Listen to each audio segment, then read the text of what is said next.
Death current അധ്യായം 7. കുറച്ചു സമയത്തിനു ശേഷം കാവലിരിക്കുന്നവർ ഒഴികെ മറ്റെല്ലാവരും കൂടാരങ്ങൾക്കുള്ളിലേക്ക് പോയി.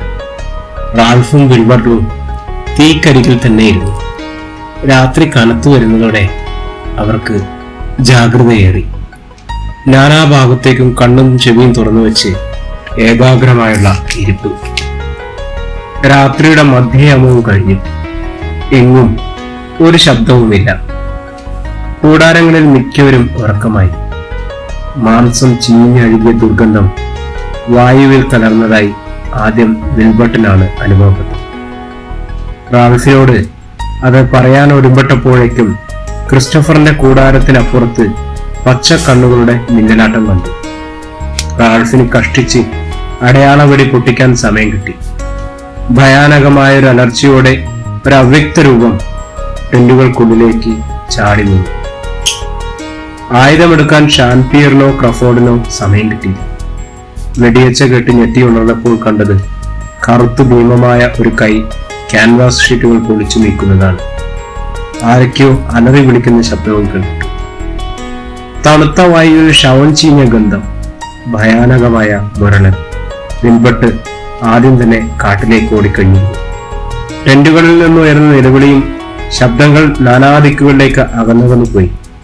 റാൾഫ് കഷ്ടിച്ച് രക്ഷപ്പെട്ടുവെന്ന് ഒരു വൻമരത്തിന്റെ ചുറ്റളവാണ് അയാളെ രക്ഷിച്ചത്. ബ്ലാക്ക് ഡൂമിനേക്കാൾ വളരെ വേഗത്തിൽ മരത്തിൽ വട്ടമിട്ട് തിരിഞ്ഞോടാൻ അയാൾക്ക് കഴിഞ്ഞു. ക്രിസ്റ്റഫർ ലഹരിയുടെ ആഴത്തിൽ നിന്നും ഉണർന്നു വരുന്നതേ ഉണ്ടായിരുന്നു. ടെന്റിന്റെ മേൽക്കൂര കാണാഞ്ഞ് അതിശയിച്ച് അയാൾ വെളിയിലേക്ക് വന്നു. ടെന്റുകളെല്ലാം വലിച്ചു പൊളിച്ചിരിക്കുന്നതാണ് അയാൾ കണ്ടത്.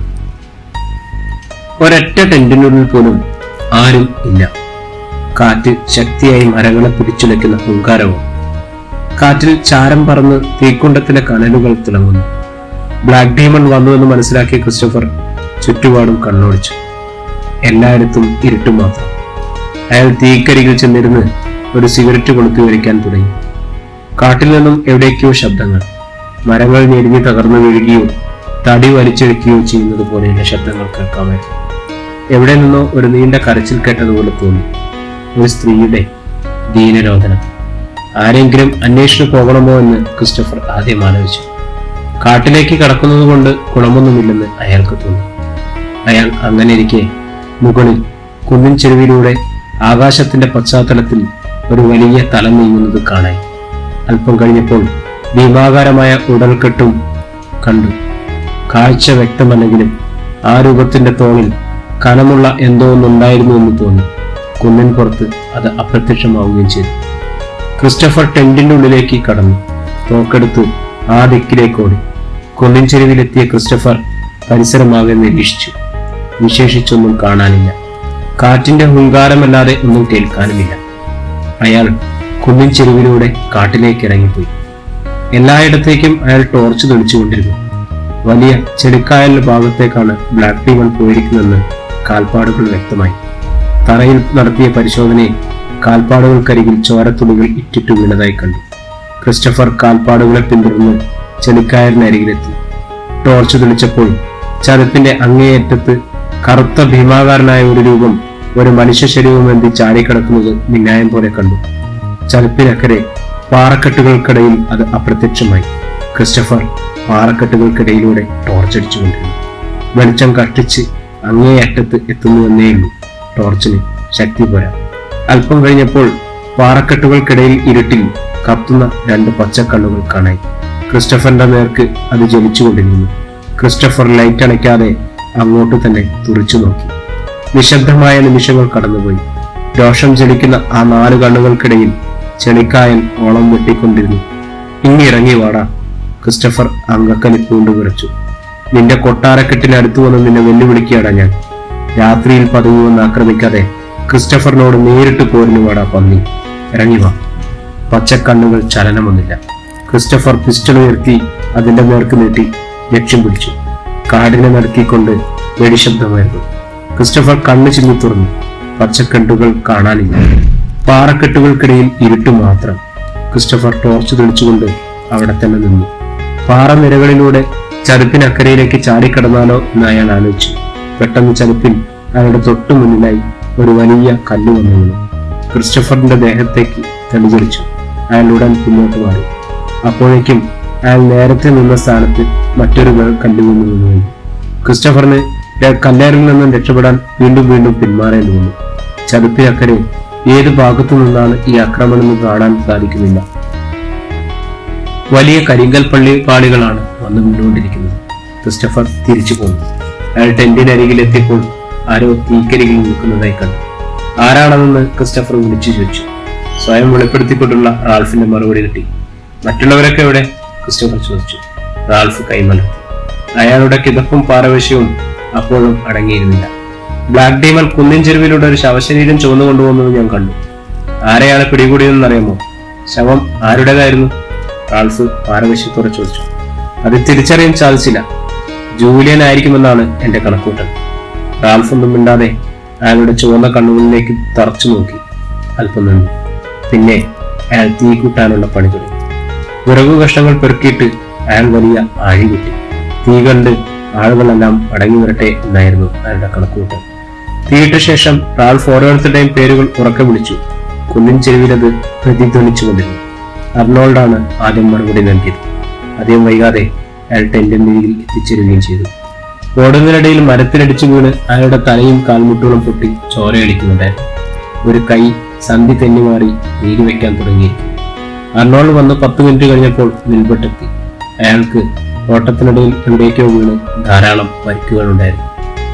അരമണിക്കൂറിന് ശേഷം ക്രഫോർഡും എത്തി. അയാളുടെ കൂടെ ജൂലിയനെ കണ്ടപ്പോൾ ക്രിസ്റ്റഫർ അന്തം വിട്ടുപോയി. ജൂലിയനെ ആദ്യം മുതൽ തന്നെ ക്രഫോർഡിനോടൊപ്പമായിരുന്നു. രണ്ടുപേരും ഒരേ ദിക്കിലാക്കാണ് ഓടിയത്. ക്രഫോർഡിന്റെ ഒപ്പമെത്താൻ ശ്രമിക്കുന്നതിനിടയിൽ അവൾ വീണു. അവളുടെ നിലവിളി കേട്ട് കുറെ മുന്നിലായിരുന്ന ക്രഫോർഡ് തിരിച്ചു വന്ന് അവളെ കോരിയെടുത്തുകൊണ്ട് കുറെ തരം ഓടി. കടപ്പുറത്താണ് പലായനം അവസാനിച്ചത്. റാൾഫിന്റെ വിളിയൊച്ച കേൾക്കുന്നവരെ ക്രഫോർഡിന്റെ കരങ്ങൾ നൽകിയ സുരക്ഷിതത്തിൽ അയാളുടെ മേച്ചൂടിൽ മയങ്ങിക്കിടക്കുകയായിരുന്നു ജൂലിയൻ. ജൂനിയൻ അല്ലെങ്കിൽ പിന്നെ ആരാണ് മരിച്ചത്? ഭാര്യയും തിരിച്ചു വന്നു. ഇനി വരാനുള്ളത് വെർജീനിയനും ഷാൻപിയറും കരോളൈസിയുമാണ്. സംഘങ്ങൾ മാറി മാറി അവരുടെ പേരുകൾ ഉറക്കെ വിളിച്ചുകൊണ്ടിരുന്നു. ഷാൻപിയർ കാലുകളിൽ പരിക്കുകളുമായി നേരെ സമയത്തിനു ശേഷം വന്നെത്തി. അയാൾക്ക് ശരിക്കും നടക്കാൻ സാധിക്കുന്നില്ല. ഷാൻപിയർ കൂടി എത്തിച്ചേർന്നതോടെ ഉത്കണ്ഠ വർദ്ധിച്ചു. ഇനി കരോളൈസിയും വെർജീനിയയും മാത്രമേ ഉള്ളൂ. കരോൾ വന്നു ചേർന്നിട്ടില്ലെന്നറിഞ്ഞപ്പോൾ ഷാൻപിയറിന് പരാവശ്യമായി. ക്രിസ്റ്റഫറിന്റെ വിവരണം കൂടി കേട്ടതോടെ അയാളുടെ സമചിതം എത്രയും നഷ്ടപ്പെട്ടു. ക്രിസ്റ്റഫറിനോട് ടോർച്ച് പറ്റി പരിക്കേറ്റ കാൽ വലിച്ചഴിച്ച് ഇടയ്ക്കിടെ കരോളിന്റെ പേര് വിളിച്ചുകൊണ്ട് അയാൾ കാട്ടിലേക്ക് നടന്നു. അധ്യായം 19. ഷാൻപിയർ കരോളിനെ ഉറക്കെ വിളിച്ച് കാട്ടിനൊക്കെ കേൾക്കുന്നതിനിടയിൽ ദൂരെ എവിടെ നിന്നും കരോളിന്റെ ശബ്ദം കേൾക്കുന്നുണ്ടെന്ന് തോന്നി. ഷാൻപിയർ കാതോർത്തിട്ട് വീണ്ടും വിളിച്ചു. ഇപ്പോൾ മറുപടിയില്ല. ശബ്ദം കേട്ട ദിക്കേതെന്ന് അയാൾ തിരിച്ചറിയാനും കഴിഞ്ഞില്ല. കുറെ കഴിഞ്ഞപ്പോൾ വീണ്ടും അകലെ നിന്നും ഒരു നിലവിളി കേൾക്കുന്നതായി കേട്ടു. ഇതിനിടെ ക്രിസ്റ്റഫർ ഷാൻപിയറെ പിന്തുടർന്നെത്തി. രണ്ടുപേരും കൂടി ആ ശബ്ദം കേട്ട ദിക്കിലേക്ക് നീങ്ങി. ഷാൻപിയർ കൂടെ കൂടെ കരോളിനെ ഉച്ചത്തിൽ വിളിച്ചു. അവസാനം നിലവിളി കേൾക്കുന്നത് ഏതിൽ ദിക്കുന്നെന്നാണെന്ന് വ്യക്തമായി. ഇടയ്ക്കിടെ ചതുപ്പുകളുള്ള ഭാഗത്തു നിന്നാണ് അമർത്തിയ നിലവിളി വരുന്നത്. ക്രിസ്റ്റഫറും ഷാൻപിയറും എത്തിയപ്പോൾ കരോൾ ചതുപ്പിൽ കിടക്കുന്നതാണ് കണ്ടത്. കഴുത്തോളം അവൾ ചെളിയിൽ താണിരുന്നു. ചെറിയൊരു ചതുപ്പായിരുന്നു അത്. ആഴം കുറവായ ഭാഗത്ത് വീണതുകൊണ്ട് ചെളിയിൽ മുങ്ങിച്ചാകാതെ കഴിഞ്ഞു. പക്ഷേ തനിക്ക് കരയ്ക്ക് കയറാൻ യാതൊരു നിർവഹവും ഉണ്ടായിരുന്നില്ല. അവളുടെ കഴുത്തിന് കീഴ്പോട്ടുള്ള ഭാഗം മുഴുവൻ തണുത്തു വരവിച്ചു തുടങ്ങിയിരുന്നു. അപ്പോൾ അവൻ ചുവന്നു കൊണ്ടുപോയത് വെർജീനിയായിരുന്നു. ക്രിസ്റ്റഫർ പിറുവിറുത്തു. ഷാൻപിയർ കാട്ടുവളികൾ മുറിച്ചെടുത്ത് ലൈസയ്ക്ക് എറിഞ്ഞു കൊടുത്തു. അവൾ അതിൽ മുറുകെ പിടിച്ചു. ക്രിസ്റ്റഫറും ഷാൻപിയറും കരോളിനെ വല്ലവിധേനയും ചെളിയിൽ നിന്നും വലിച്ചു കയറ്റി. അപ്പോൾ തന്നെ അവളെ കടൽക്കരയിലേക്ക് കൊണ്ടുപോയി വസ്ത്രങ്ങളും ദേഹവും കഴുകി വൃത്തിയാക്കി. 3 പേരും ടെന്റിന് സമീപമെത്തി. റാൾഫും സംഘവും കാത്തിരിക്കുന്നു. ചെന്നയുടൻ ഷാൻപിയർ കരോളിനെ തീക്കെടുത്തിരുത്തി. അവശയായി തീർന്നിരുന്ന കരോളിന്റെ ചൂടേറ്റപ്പോൾ കുറെ ആശ്വാസം തോന്നി. തണുത്തു വിറങ്ങലിച്ച ശരീരഭാഗങ്ങൾക്ക് ജീവൻ തിരിച്ചു കിട്ടുന്നത് പോലെ. ബ്ലാക്ക് ഡീമൺ പിടികൂടിയത് വെർജീനിയയാണെന്ന് മിക്കവാറും ഉറപ്പായി. ദുഃഖത്താളത്തേക്കാളേറെ ഇത്തവണ അവന്റെ ഇരയാകാതെ രക്ഷപ്പെട്ടല്ലോ എന്ന ആശ്വാസമായിരുന്നു എല്ലാവർക്കും. പ്രഭാതമായപ്പോൾ റാൾഫിന്റെ നേതൃത്വത്തിൽ ക്രിസ്റ്റഫർ ഒഴികെയുള്ളവർ വെർജീനിയയെ തെരഞ്ഞ് യാത്ര തിരിഞ്ഞു. ക്രിസ്റ്റഫറിന്റെ മൊഴി അതേപടി വിശ്വസിക്കാൻ ആരും തയ്യാറായില്ല. ഉച്ചയോടെ അന്വേഷണം മതിയാക്കി എല്ലാവരും തിരിച്ചെത്തി. സംഘം പുൽത്തവടിയിൽ അവിടെയായി ഇരിപ്പുറപ്പിച്ചു. ഇനി എന്ത് ചെയ്യണമെന്ന് ആർക്കും നിശ്ചയമില്ല. ടെന്റുകളെല്ലാം വലിച്ചു പൊളിച്ചിട്ടിരിക്കുകയാണ്. അത് നന്നാക്കണം. ബ്ലാക്ക് ഡീമന്റെ ആക്രമണത്തിൽ നിന്നും രക്ഷ നേടാൻ ഉതകുന്ന ഒരു താവളം കണ്ടുപിടിക്കണം. ദ്വീപിൽ നിന്നും രക്ഷപ്പെടാനുള്ള സജ്ജീകരണങ്ങൾ എത്രയും വേഗം പൂർത്തിയാക്കണം. ഇനി വരുന്ന പൗർണമിക്ക് ദിവസം 2. 4 തടികൾ കൂട്ടിക്കെട്ടി കടലിലേക്ക് ഇറങ്ങിയാലോ എന്ന് ആലോചിക്കുകയാണ് ഞാൻ, അർണോൾഡ് പറഞ്ഞു. അതുകൊണ്ട് ഉപ്പുവെള്ളം കുടിച്ച് മരിക്കാമെന്നല്ലാതെ പ്രത്യേകിച്ച് ഗുണമൊന്നുമില്ല, ഷാൻപിയർ പറഞ്ഞു. 2 or 4 തടികൾ കൂട്ടിക്കെട്ടിയ ചങ്ങാടം ഡെത്ത് കറന്റിൽ കച്ചിത്തുരുമ്പിന് തുല്യമാണ്. മാത്രമല്ല കാറ്റും പായും പങ്കായും ഇല്ലാതെ യാത്ര തിരിച്ചാൽ എവിടെ ചെന്നെത്താമെന്നാണ് കണക്കുകൂട്ടൽ. കടലിന്റെ അടിത്തട്ടിലെത്താൻ പറ്റിയേക്കും. കഷ്ടിച്ച് സ്വിമ്മിംഗ് പൂളിൽ യാത്ര ചെയ്യാൻ അർണോൾഡിന്റെ പദ്ധതി ധാരാളം മതി. നമ്മൾ പിന്നെ എന്ത് ചെയ്യും? അർണോൾഡ് വിലപിച്ചു. സുരക്ഷിതമായ ഒരു താവളം കണ്ടുപിടിക്കുന്നതിനാണ് നമ്മൾ ശ്രദ്ധിക്കേണ്ടത്, റാൾഫ് പറഞ്ഞു. എനിക്ക് തോന്നുന്ന ഒരാശ ഞാൻ പറയാം. രാത്രി മരങ്ങളുടെ മുകളിൽ കഴിച്ചുകൂട്ടാൻ ഒരു സംവിധാനം ഉണ്ടാക്കുക. അവൻ വന്നാൽ കാവലിരിക്കുന്നവർക്ക് പെട്ടെന്ന് കണ്ടുപിടിക്കാനും നമുക്ക് വെടിവെക്കാനും അത് കൂടുതൽ സൗകര്യമാകും. മാത്രമല്ല മരത്തിന് മുകളിൽ കയറി വന്ന് നമ്മളെ പിടികൂടാവുന്നത്ര അവനത്ര എളുപ്പമായിരിക്കില്ല. അത് കൊള്ളാവുന്ന പദ്ധതിയാണെന്ന് എല്ലാവർക്കും തോന്നും. ആ പരിപാടിയുടെ വിശദാംശങ്ങളെ കുറിച്ചായി പിന്നീട് ചർച്ച. അങ്ങനെ അത് തീരുമാനിക്കപ്പെട്ടു. ടെന്റുകളുടെ ഭാഗത്തു നിന്നും 100 വാരയോളം അകലെയുള്ള മരക്കൂട്ടങ്ങൾക്കിടയിൽ പുതിയ താവളം സ്ഥാപിക്കുന്നതിനാണ് തീരുമാനം. ക്രിസ്റ്റഫറും ജൂലിയനും ഒരു കുപ്പി മദ്യം കൊണ്ടുവന്ന് കൊടുത്തു. തലേന്ന് രാത്രി കടമെടുത്ത് വീട്ടുകയാണെന്ന് അയാൾ പറഞ്ഞു. ജൂലിയന് ആദ്യം അത് മനസ്സിലായില്ല. റാൽഫ് വിശദീകരിച്ചു. ഇന്നലെ രാത്രിയിൽ കൊല്ലപ്പെട്ടത് നീയാണെന്ന് കരുതി ക്രിസ്റ്റഫർ രാത്രിയിൽ തന്നെ നിന്റെ മധ്യശേഖരത്തിൽ നിന്നും ഒരു ബോട്ടിലെടുത്ത് കഴിച്ചു. ഇന്ന് വെർജീനിയനാണ് മരിച്ചെന്ന് ബോധ്യമായപ്പോൾ വെർജീനിയയുടെ പങ്ക് കൈവശപ്പെടുത്തിയതാണെന്ന് അവൻ നിന്നെ കടം വീട്ടുകയാണ്. ചോര പറ്റിയതുപോലെ ജൂലിയന്റെ മുഖം പിളറിപ്പോയി. അവൾ നേരെ ടെന്റിലേക്ക് ചെന്ന് തന്റെ പങ്ക് മദ്യവും സിഗരറ്റും എടുത്തുകൊണ്ടത് ക്രിസ്റ്റഫറിന്റെ മുമ്പിലേക്ക് ഇടുന്നു. ഞാൻ മരിച്ചു എന്ന് കരുതിയാൽ മതി, ശവങ്ങളുടെ പങ്കുപറ്റുന്ന ചെറുത്താനാണുള്ളത്. ക്രിസ്റ്റഫറിന്റെ കണ്ണുകൾ ഒരുങ്ങി. അയാൾക്കത് വലിയ അപമാനമായി പോയി. കോപം വരച്ചു കയറി അയാളുടെ മുഖം വരുന്നു. അയാൾ കാർട്ടർ ബെൽറ്റിൽ നിന്നും പിസ്റ്റൾ എടുത്തിട്ട് ജൂലിയനോട് ആജ്ഞാപിച്ചു. ഈ സാധനങ്ങളൊക്കെ എന്റെ മുമ്പിൽ നിന്നും പെറുക്കിക്കൊണ്ടുപോകും. ജൂലിയൻ വിരണ്ടു കൊന്നു. വല്ലാത്തൊരു സ്തംഭനാവസ്ഥ, പെട്ടെന്നുള്ളവായ നിശബ്ദത. പെറുക്കിക്കൊണ്ട് പോയിക്കോളും, ഇല്ലെങ്കിൽ ഇതിനെ ഉണ്ട മുഴുവൻ നിന്റെ തലയിലേക്ക് പമ്മി. ക്രിസ്റ്റഫർ ഭീഷണി മുഴക്കി. ജൂലിയൻ അതനുസരിക്കാൻ ഭാവിക്കുകയായിരുന്നു. അപ്പോഴേക്കും ക്രഫോർട്ട് എഴുന്നേറ്റ് വന്ന് ക്രിസ്റ്റഫറിന് മുന്നിലായി വന്നു. അയാൾ നിറയൊഴിക്കാൻ പാകത്തിൽ ക്രിസ്റ്റൻ കൈമുറുക്കി പിടിച്ചിരുന്നു. നിന്റെ മുമ്പിൽ കിടക്കുന്ന ഒരു സിഗരറ്റ് പോലും അവൾ പെറുക്കി മാറ്റുന്നില്ല. നീ ഒന്ന് വെടിവെക്ക്, കാണട്ടെ. ക്രിസ്റ്റഫർ പതുക്കെ ക്രഫോർഡിന് നേരെ മുഖം തിരിച്ചു. അയാളുടെ കണ്ണുകൾ കുറെ കൂടി ചെറുതായി. നെറ്റി മേലോട്ട് ചൊരിഞ്ഞു. കീഴ്ത്താടിയന്റെ വലതുവശത്തേക്ക് നീക്കി അയാളെ നിന്ന് നോക്കിച്ചിരിച്ചു. അവൾ പെറുക്കി മാറ്റുന്നില്ലെങ്കിൽ നീ പെറുക്കി മാറ്റും. അത് അവിടെ തന്നെ കിടക്കാൻ പോവുകയാണ്, ഈ പുൽത്തകിടി. ക്രിസ്റ്റഫർ ചൂണ്ടുവിരൽ കാഞ്ചിയിൽ ഉരസി. ക്രഫോർഡിന്റെ കയ്യിലുള്ള തോക്കിൽ നിന്നും കണ്ണെടുക്കാതെ അയാൾ പതുക്കെ ക്രഫോർഡിന് നേർക്ക് പിസ്റ്റലിന്റെ പുഴൽ തിരിച്ചു. അപ്പോഴേക്കും ഷാൻപിയർ ഇടയ്ക്ക് ചാടി. ഇവിടുന്ന് ശവങ്ങൾ പെറുക്കി മാറ്റാൻ ഞങ്ങൾക്ക് സാധ്യമല്ല. അതുകൊണ്ട് രണ്ടുപേരും തോക്കുകൾ താഴ്ത്തുന്നതാണ് നന്ദി. മാറി നിൽക്കട, ഫ്രഞ്ചുകാരൻ വന്നു. ക്രിസ്റ്റഫറെ അയാളെ തള്ളി നീക്കിക്കൊണ്ട് അയാൾ എഴുന്നേറ്റു. അപ്പോഴേക്കും മറ്റുള്ള 2 പേർ 2 വലയത്തിനുള്ളിലായി പിന്നോട്ട് തള്ളിക്കൊണ്ടുപോയി. റാൾഫ് ക്രഫോർഡിന്റെ കയ്യിൽ നിന്നും തോക്ക് പിടിച്ചു മാറ്റി. കരോളൈസ പെട്ടെന്ന് തന്നെ പുൽത്തകടിയിൽ ചിതറിക്കിടന്ന മദ്യക്കുപ്പികളും സിഗരറ്റ് ലൈറ്റുകളും പെറുക്കി ജൂലിയന്റെ ടെന്റിൽ കൊണ്ടുവന്ന് വെച്ചു. വല്ല വിധേനയും ഷാൻപിയർ ക്രഫോർഡിനെ കൊണ്ട് അയാളുടെ തോക്ക് റെയിലടിപ്പിച്ചു. പുൽത്തകടിയിൽ മദ്യക്കുപ്പികളും സിഗരറ്റും ഇല്ലെന്ന് കണ്ടപ്പോൾ ക്രിസ്റ്റഫർ അല്പം നടങ്ങി ശാന്തനായി. വഴക്ക് തൽക്കാലത്തേക്ക് ശാന്തമായി. ക്രിസ്റ്റഫർ വെർജീനിയയിൽ പങ്കിൽ നിന്നും എടുത്ത മദ്യം എടുത്തുകൊണ്ടെന്ന് മൂക്കറ്റം കുടിച്ചു. എന്നിട്ട് ക്രഫോർഡിനെയും ജൂലിയനും നേർക്ക് ചീത്ത പറച്ചിൽ ആരംഭിച്ചു. ഇനിയും ക്രഫോർഡ് അവിടെ നിൽക്കുന്നത് അവിടമാണെന്ന് തോന്നിയ റാൾഫ് ക്രഫോർഡിനെയും ജൂലിയനെയും കൂട്ടി കടപ്പുറത്തേക്ക് പോയി. കുറെ നേരം കടൽക്കരയിൽ സമയം ചെലവഴിച്ചു കൊള്ളാൻ ഉദ്ദേശിച്ചിട്ട് റാൾഫ് തിരിച്ചു പോയി. ജൂലിയൻ അത് ഇഷ്ടമായി. കഴിഞ്ഞ രാത്രിയിലെ പലായനത്തിനു ശേഷം ക്രഫോർഡിനെ തനിച്ചു കിട്ടാൻ അവൾ ആഗ്രഹിച്ചിരിക്കുന്നു. സ്ത്രീകൾ ഉൾപ്പെട്ട വഴക്കുകളിൽ ക്രഫോർഡ് ഇടപെടാറുണ്ടതല്ല, പക്ഷെ തനിക്ക് വേണ്ടി. ക്രഫോർഡ് എന്തെങ്കിലും സംസാരിക്കുമെന്ന് ജൂലിയൻ കരുതി. ക്രഫോർഡിന് ആകെ ഒരു പരിധി. തലേന്ന് രാത്രിയിലെ സംഭവം അയാൾക്ക് ഓർമ്മിപ്പിച്ചെടുത്തു. ജൂലിയന്റെ കരച്ചിലാണ് അയാളുടെ പലായനത്തെ പിടിച്ചു നിർത്തിയത്. തപ്പിത്തടന്ന് കരച്ചിൽ കേട്ട സ്ഥലത്ത് ചെല്ലുമ്പോൾ കാട്ടുവെളിയിൽ കുരുങ്ങിക്കിടക്കായിരുന്നു ജൂലിയൻ. ചിന്തിക്കാൻ തീരെ സമയമുണ്ടായിരുന്നില്ല. കോരിയെടുത്ത് തോളിലിട്ടുകൊണ്ട് കപ്പലുകളുടെ ശ്മശാനം വരെ ഓടി. ജൂലിയനോടടുത്തുള്ള വളരെ സമയം മരച്ചോട്ടിൽ കഴിച്ചുകൂട്ടിയത് അയാൾ ഇപ്പോഴും ഓർത്തു. പരസ്പരം മുഖം കാണാൻ വയ്യാത്ര തീരിട്ട് ആളുകളുടെ കിതപ്പ് കഴുത്തിലടിക്കുന്നതുണ്ട്. കഴുത്തിൽ ചുറ്റിപ്പിടിച്ചു ചേർന്നിരിക്കുന്നതിനാൽ ഉടൽ വിറയ്ക്കുന്നതും തിരിച്ചറിയാം. ദേഹത്തേക്ക് പടർന്നു കയറുന്ന ഇളം ചൂട്, മടിയിലെ ഭാരം പുഷ്പങ്ങളുടെ ഒരു കെട്ടാണെന്ന് അയാൾക്ക് തോന്നിയിരുന്നു. ജൂലിയൻ അയാളുടെ കയ്യിൽ മെല്ലെ സ്പർശിച്ചു. വിരലുകൾ തെരുപ്പിടിപ്പിക്കുമ്പോഴോ ശക്തിയായി അമർത്തിയപ്പോഴോ ക്രഫോർഡ് എതിർപ്പൊന്നും കാണിച്ചില്ല. അറിഞ്ഞതായി ഭാവിച്ചില്ല. ഒരു കടുവയിൽ തഴുകി ഇണക്കുന്ന സൂക്ഷ്മതയോടെയാണ് ജൂലിയൻ പ്രവർത്തിച്ചത്. ജൂലിയന്റെ 2 കൈകളും അയാളുടെ കൈത്തലത്തിൽ പൊതിഞ്ഞു. അവൾ കരമുയർത്തി അതിന്മേൽ ചുംബിച്ചു.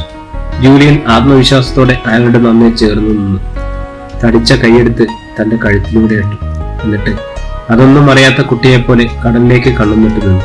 ക്രഫോർഡ് തന്റെ കൈ കവിളിന് താഴെ ചിലപ്പോൾ മുറുക്കുന്നതും അമരുന്നതും ജൂലിയൻ നടന്നു. അയാളുടെ ഹൃദയമിടിപ്പ് അവൾക്ക് കേൾക്കാമായിരുന്നു. അധ്യായം 20. രാത്രിയിൽ കരോളും ജൂലിയനും കൂടി തീകൂട്ടി. പകൽ കടപ്പുറത്ത് പോയ ക്രിസ്റ്റഫർ ഇനിയും മടങ്ങിയെത്തിയിരുന്നില്ല. ഷാൻപിയറും വിൽബർട്ടും കുറെ നേരം കാത്തുന്നു. ക്രിസ്റ്റഫർ മടങ്ങിയെത്താത്തതിനെ കുറിച്ച് കരാൾ ഒഴികെ മറ്റാരും ആശങ്ക പ്രകടിപ്പിച്ചില്ല. ക്രിസ്റ്റഫറിനെ അന്വേഷിക്കണം, കരാൾ ഷാൻപിയറിനോട് ചോദിച്ചു. അയാൾ തനിയെ വന്നോ? ഷാൻപിയർ പറഞ്ഞു. അയാളെ പോലുള്ള ഒരു മനുഷ്യനെ അപായപ്പെടുത്താൻ ഒരു ചെകുത്താനും ധൈര്യം വരില്ല. പിറ്റേന്ന് നേരം പല്ലുന്നപ്പോൾ ക്രിസ്റ്റഫർ അയാളുടെ പൊളിഞ്ഞ ടെന്റിൽ കിടക്കയിൽ ഉറങ്ങിക്കിടക്കുന്നതാണ് കണ്ടത്.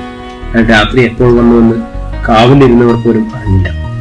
ഷാൻപിയർ രാവിലെ തന്നെ കഴിഞ്ഞ ദിവസത്തെ പദ്ധതി നടപ്പിലാക്കേണ്ടതിന് ആവശ്യകതയെക്കുറിച്ച് എല്ലാവരോടും സംസാരിച്ചു.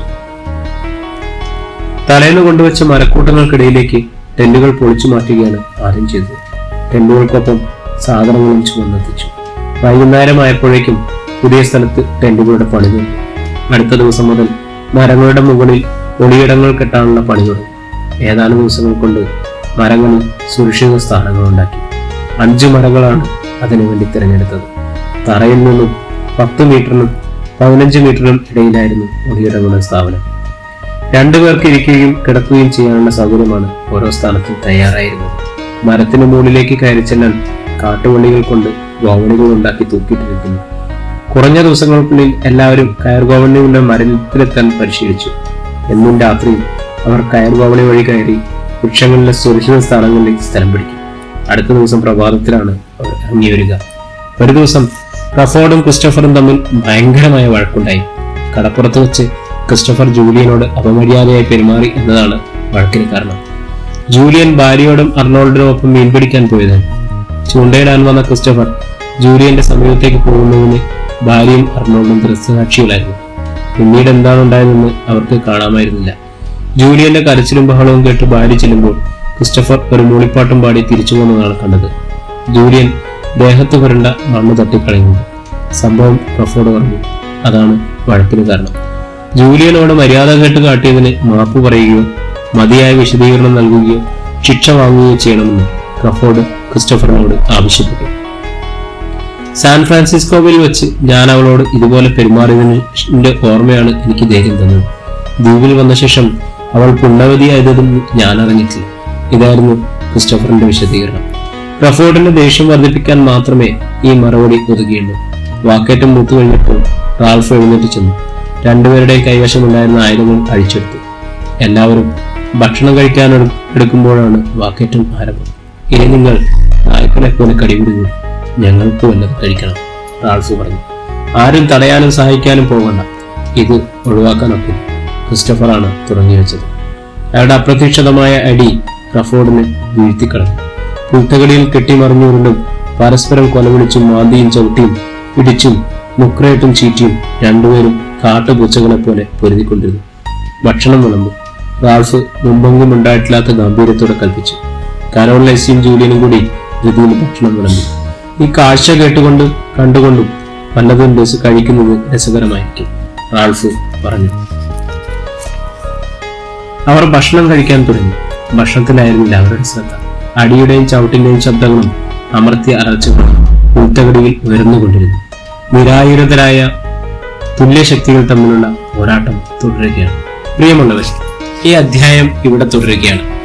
ഈ നോവലിന്റെ അടുത്ത അധ്യായത്തിനായി നമ്മുടെ ചാനൽ ഒന്ന് സബ്സ്ക്രൈബ് ചെയ്യുക, ബെല്ലൈക്കൺ അമർത്തുക. കൂടെ എല്ലാവർക്കും നന്ദി, നമസ്കാരം.